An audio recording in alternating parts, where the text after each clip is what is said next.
নাঙ্গলকোটে class চলাকালে শিক্ষকের উপর হামলার প্রতিবাদে মানববন্ধন ও বিক্ষোভ।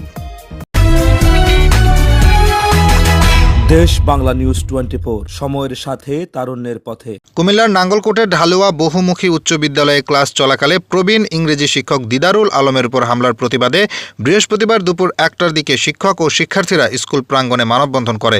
এ সময় হোমনাবাদ আদর্শ ডিগ্রি কলেজ সহ আশেপাশে শিক্ষা প্রতিষ্ঠানের শিক্ষার্থী ও প্রাক্তন শিক্ষার্থীরা বিক্ষোভ মিছিল নিয়ে মানববন্ধনে এসে একত্রিত হন।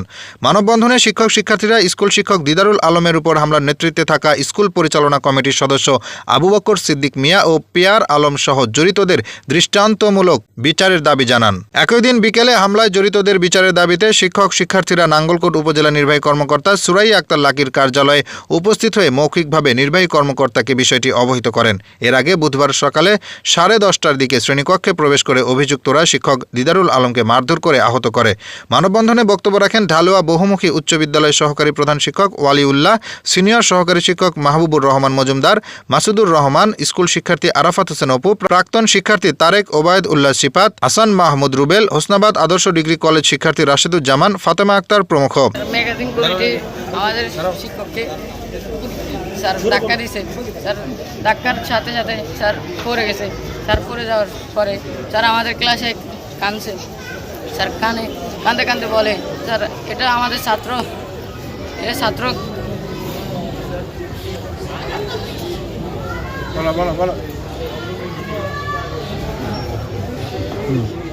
যে আমার সম্মানিত শিক্ষক, যিনি বিগত 3 প্রজন্মের শিক্ষক হিসেবে আমি জানি, ওনার গায়ে কেন হাত তোলা হবে? আর এই ম্যানেজিং কমিটি ওনারা কোনো আজকের ম্যানেজিং কমিটি না। আমি ওনাদেরকে অনেক আগে থেকে দেখছি। আমি যখন শিক্ষার্থী ছিলাম তখন ওনারা নির্বাচিত হয়েছেন। তো ওই এতদিন ধরে ওনাদের এই অভিযোগগুলো কোথায় ছিল? শিক্ষক দিদার স্যারের উপরে যে হামলা করা হয়েছে, যার নেতৃত্বে এই হামলা হয়েছে, উনি এই বিদ্যালয়ের ম্যানেজিং কমিটির সদস্য। আমার আজকে জাতির কাছে আমার প্রশ্ন, যে লোক শিক্ষকের গায়ে হাত তুলেছে উনি একজন চিহ্নিত বাবাখোর। এই বাবাখোরে কিভাবে স্কুলের ম্যানেজিং কমিটির সদস্য হয় এবং একজন নেশাখোর হয়ে কিভাবে এই শিক্ষকের গায়ে হাত তুলে? আমি এর তীব্র নিন্দা ও প্রতিবাদ জানাচ্ছি।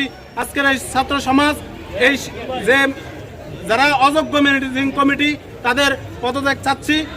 আমরা হোমনাবাদ আদর্শ ডিগ্রি কলেজ থেকে বলতেছি, এটা কি ঠিক একজন শিক্ষককে এভাবে অত্যাচার করা? এটা কি ঠিক? শিক্ষক হচ্ছে একজন মায়ের সমতুল্য, বাবার সমতুল্য। কেন এটা কেন হয়েছে আমাদের শিক্ষকের সাথে? ম্যানেজিং কমিটির কিছু সদস্য মিলি এবং কি বহিরাগত কিছু ছেলে মেয়ে মিলি শিক্ষকের গায়ে হাত তুলেছে। এটার আমরা ঢালুয়া বহুমুখী উচ্চ বিদ্যালয়ের বর্তমান ছাত্রছাত্রী এবং আমরা প্রাক্তন ছাত্রছাত্রী এটার ন্যায় বিচার চাই। 1997 সালে এই স্কুলের ভারপ্রাপ্ত প্রধান শিক্ষক জনাব মোহাম্মদ স্যারের উপর আক্রমণ হয়েছিল। সেটা এলাকাবাসী দৃষ্টান্তমূলক শাস্তি দেওয়ার কারণে আমি মনে করি বিগত সংঘটিত এরকম কিছু হয় নাই। কিন্তু যারা যেটা করছেন তারা আসলে অন্যায়কে প্রশ্রয় দিচ্ছেন। আমাদের ছাত্রছাত্রীদেরকে ক্লাস থেকে জোর করে তাদের অন্যায় প্রতিবাদে শরিক করার জন্য চেষ্টা করছেন এবং তারা সরাসরি ওনাকে আঘাত করার পরে আমি যখন সন্ধ্যা খবর পাই যে উনি হঠাৎ করে বলতেছে যে মাসুদ, আমি বুকে ব্যথা বেশি অনুভব করতেছি, আমার কি আসলে এরকম কিছু? স্যারে মনে করছিলেন প্রথমে তোমার গ্যাস্ট্রিকের সমস্যা হয়েছে কিনা এরকম। পরে স্যারে ভর্তি হলেন, ভর্তি হওয়ার পরে ইসিজি করার পরে আজকে সারা রাত তিনি হাসপাতালে ছিলেন। সকালে আমরা শুনতে পাচ্ছি যে স্যারকে কুমিল্লায় রেফার করা হয়েছে। তার মানে স্যারের অবস্থা অবশ্যই আশঙ্কাজনক। আমরা চাই আমাদের শিক্ষক ফেডারেশন থেকে নাঙ্গলকোটে আর কোনো শিক্ষক যেন এভাবে লাঞ্ছিত না হয়।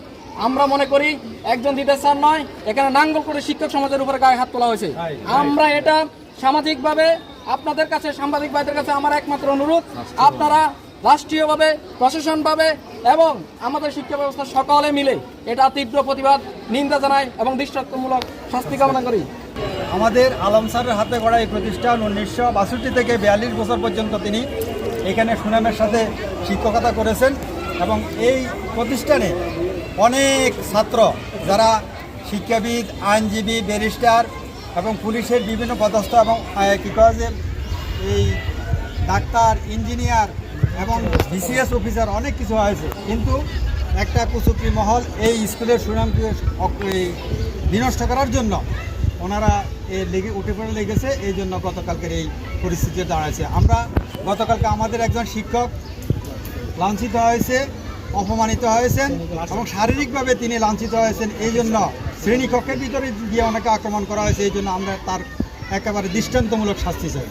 গতকাল আমাদের শ্রেণী কার্যক্রম চলাকালীন সময়ে কিছু দুর্বৃত্ত, কিছু নামধারী ছাত্র শ্রেণীকক্ষে প্রবেশ করে এবং আমাদের সহকারী শিক্ষক জনাব দিদারুল ইসলাম ইংরেজি স্যারকে শারীরিকভাবে লাঞ্ছিত করে। উনি মানসিকভাবে বিপর্যস্ত হয়ে পড়েন। বিকেলবেলা উনি বুকে ব্যথা অনুভব হলে ওনাকে নাঙ্গলকোট সরকারি হাসপাতালে ভর্তি করা হয়। রাত্রে সেখান পর্যন্ত তিনি ছিলেন। পরবর্তীতে ওনার অবস্থার অবনতি হলে তাকে কুমিল্লা উন্নত চিকিৎসার জন্য কুমিল্লা রেফার করা হয়। যারা এই ধরনের ন্যাক্কারজনক কর্মকাণ্ড ঘটিয়েছে তারা যাতে দৃষ্টান্তমূলক শাস্তি পায়, ভবিষ্যতে যাতে কোনো নরপশু এই ধরনের কর্মকাণ্ড ঘটানোর মতো অথবা স্পর্ধা দেখানোর মতো যাতে সাহস তৈরি না হয়, সেজন্য আমি আপনাদের মাধ্যমে তাদের দৃষ্টান্তমূলক শাস্তি দাপনা করছি। দুজনও ছিল, কে ছিল? আহমদ, একজন হলো আবু বকর সিদ্দিক নিয়াজি। এই ব্যাপারে উপজেলা নির্বাহী অফিসার সুরাইয়া আক্তার লাকি বলেন, শিক্ষক শিক্ষার্থীরা আমাকে বিষয়টি অবহিত করেছে, এ ব্যাপারে তদন্তপূর্বক ব্যবস্থা গ্রহণ করা হবে। দেশ বাংলা নিউজ 24, সময়ের সাথে তারুণ্যের পথে।